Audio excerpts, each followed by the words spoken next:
안녕하세요. 이렇게 온라인으로 은혜를 나눌 수 있어 감사합니다. 2025년에는 매일의 묵상을 통해 성경 통독의 은혜를 나누며 함께 성경 통독의 자리로 나아가 보려고 합니다. 오늘 통독할 말씀은 출애굽기 21장부터 22장까지의 말씀입니다. 하나님께서 시내산에 강림하셔서 십계명을 선포하시자 이스라엘 백성들이 크게 두려워하는 장면이 출애굽기 20장에 나옵니다. 이스라엘 백성들은 하나님이 우리에게 말씀하시지 말게 하소서라고 모세에게 간청하였고, 모세는 그들의 요청에 응답하여 21장부터는 모든 율법을 모세가 하나님을 대신하여 선포하고 있습니다. 21장부터는 십계명에 이어 구체적인 사례들을 중심으로 한 규정들이 등장합니다. 노예에 대한 규정에서부터 시작해서 나오는 내용들은 오늘날의 형법과 일치하는 내용도 있지만 우리의 일상생활과는 별다른 연관점이 없는 내용들이 많이 보입니다. 그렇기 때문에 따분하고 지루하게 느껴지기 쉬운 내용이 오늘의 본문인 것 같습니다. 그러나 이러한 구체적인 규정 안에 담겨 있는 하나님의 의도와 또 그 규정이 나타내는 가치관을 우리가 생각해 볼 수 있다면 지루하게만 느껴지기 쉬운 오늘의 본문 속에 담겨 있는 깊은 은혜가 새롭게 성도님들에게 다가올 것이라고 생각이 듭니다. 구체적인 규정들 중 첫 부분인 21장 1절부터 11절은 노예에 대한 규정이 등장을 합니다. 출애굽기의 십계명부터 시작해서 오늘 본문이 속한 내용은 한 민족이 지켜야 할 법전으로 볼 수 있습니다. 그런데 한 민족이 지켜야 할 법전이 노예에 대한 내용으로 시작한다는 것은 당시 어떤 문화권에서도 찾아볼 수 없는 굉장히 파격적인 구성입니다. 실제로 우리에게 잘 알려져 있는 함무라비 법전의 경우 노예에 관한 조항을 맨 마지막에 담고 있습니다. 그렇다면 왜 노예에 대한 규정이 제일 앞에 이렇게 등장하는 것일까요? 고대 근동사회에서 노예제도는 아주 보편적으로 퍼져 있던 제도였지만 노예에 대해서 동등한 인간으로 생각하는 경우는 드물었습니다. 그렇기 때문에 이 노예제도라는 것은 인간을 하나님의 형상으로 존중하는 제도라고 보기에는 어려운 것이 사실이었습니다. 그러나 그러한 시대적 배경 가운데에서도 출애굽기에 나오는 노예에 대한 규정의 내용을 살펴보면 노예들의 사회적, 법적 권리를 보장해 주는데 굉장히 심혈을 기울이고 있는 것을 우리가 볼 수가 있습니다. 한 유대인 문헌은 이스라엘 사회에서 히브리 노예를 사는 것은 주인을 사는 것과 같다고 기록하고 있을 정도입니다.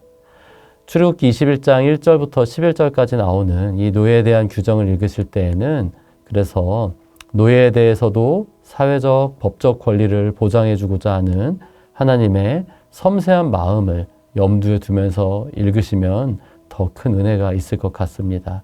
21장 12절부터 17절까지의 내용은 살인, 부모 폭행, 유괴라는 사형에 해당하는 세 가지 범죄에 대해서 다루고 있습니다. 이 내용들은 십계명에서 언급하고 있는 주제들이기도 합니다. 우리가 이 본문을 통해 알 수 있는 것 중 하나는 하나님께서 창조하신 인간의 생명은 그 무엇과도 바꿀 수 없을 만큼 소중한 가치를 지닌다는 것입니다. 그렇기 때문에 존귀한 인간의 생명을 악을 일갖고 빼앗는 것은 엄청난 중죄이고 그래서 사형에 처할 수밖에 없다는 것이 이 본문에서 말씀하고 있는 핵심이라고 할 수 있습니다. 부모를 폭행하거나 저주하는 자와 사람을 유괴함으로써 생명을 손상시키는 유괴범 역시 동일한 처벌을 받고 있는데요. 이 규정 역시 같은 맥락으로 이해할 수 있습니다. 부모님은 하나님과 동역하여 우리에게 생명을 주신 존재이고 유괴를 한다는 것은 사람의 생명을 돈으로 맞바꾸는 것과 같기 때문에 이러한 죄악들이 하나님이 창조하신 인간의 생명의 소중함을 훼손시키는 것이며 그렇기 때문에 극형으로 다스린다라고 규정하고 있는 것입니다. 이어서 나오는 18절부터 27절까지의 본문의 말씀은 신체적 피해에 관한 규정을 담고 있습니다. 노예가 아닌 자유인들 사이에 발생한 폭력으로 인한 피해는 금전으로 배상한다는 원칙이 적용되고 있는 것을 우리가 볼 수 있고요. 남녀 종들의 죽음에 대한 처벌은 죽이고자 하는 고의가 있었는지의 여부에 따라 달라지는 것을 우리가 발견하게 됩니다. 이것은 겉으로 드러나는 행동보다는 내적 동기를 중요하게 여기는 율법의 특징을 잘 보여주고 있다라고 말씀을 드릴 수 있을 것 같습니다.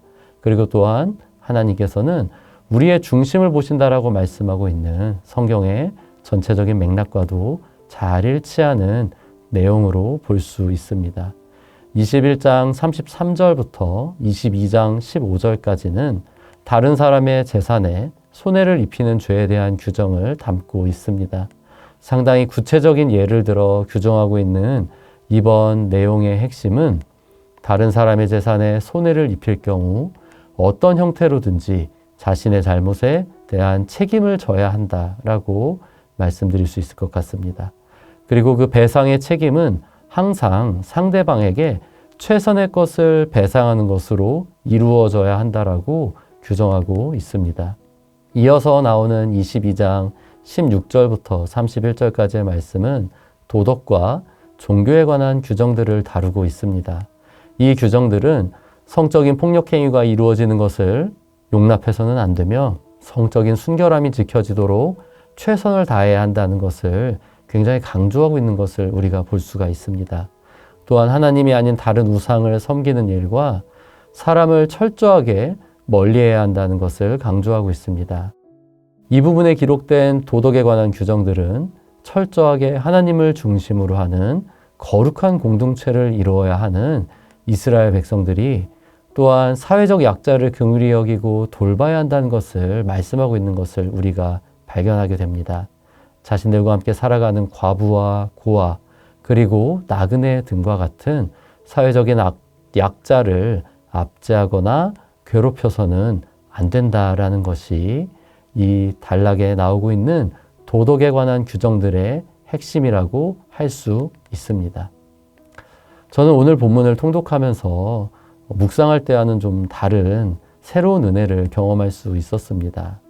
혼자서 읽기에 어렵고 딱딱한 내용일 수 있지만 성도님들도 이렇게 함께 통독으로 나아갈 때 제가 경험하였던 것처럼 더 깊은 은혜를 말씀 가운데서 경험할 수 있으리라 생각을 합니다.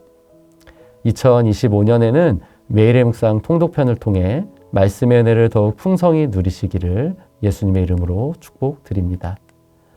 성경 통독을 시작해보니 묵상할 때와 또 다른 말씀의 은혜가 열리는 것을 많은 성도님들이 경험하고 있습니다.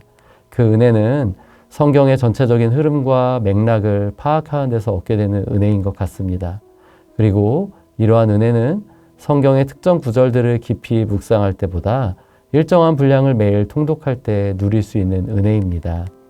매일의 묵상 통독편을 따라 하나님의 말씀을 매일 통독하면서 더 깊은 말씀의 은혜 속으로 잠겨보는 것은 어떠실까요? 제가 오늘 나누었던 이 내용이 성도님들이 통독하시는 가운데 조금이라도 도움이 되시기를 소망합니다. 또한 통독 가운데 받은 은혜를 간단하게라도 기록해 두신다면 하나님께서 주신 은혜를 더욱 풍성하게 누리실 수 있을 것입니다. 잠시 기도드리겠습니다. 하나님, 이스라엘 백성들에게 주셨던 법규들에 담겨있는 하나님의 마음을 느낄 수 있게 해주셔서 감사를 드립니다. 오늘 나의 일상과 관련이 없어 보인다는 이유로 하나님께서 나에게 하시는 말씀에 마음의 귀를 기울이지 않았던 것을 회개합니다. 어렵고 지루하게 느껴질 수 있는 본문이지만 하나님을 향한 더 큰 갈망으로 말씀 앞에 나아갈 수 있는 은혜를 우리에게 더하여 주세요. 성경 통독 앞에 나아가는 시간 가운데 우리를 만나 주시고 말씀해 주시는 놀라운 하나님의 은혜를 경험할 수 있게 하여 주시옵소서. 예수님의 이름으로 기도드립니다. 아멘.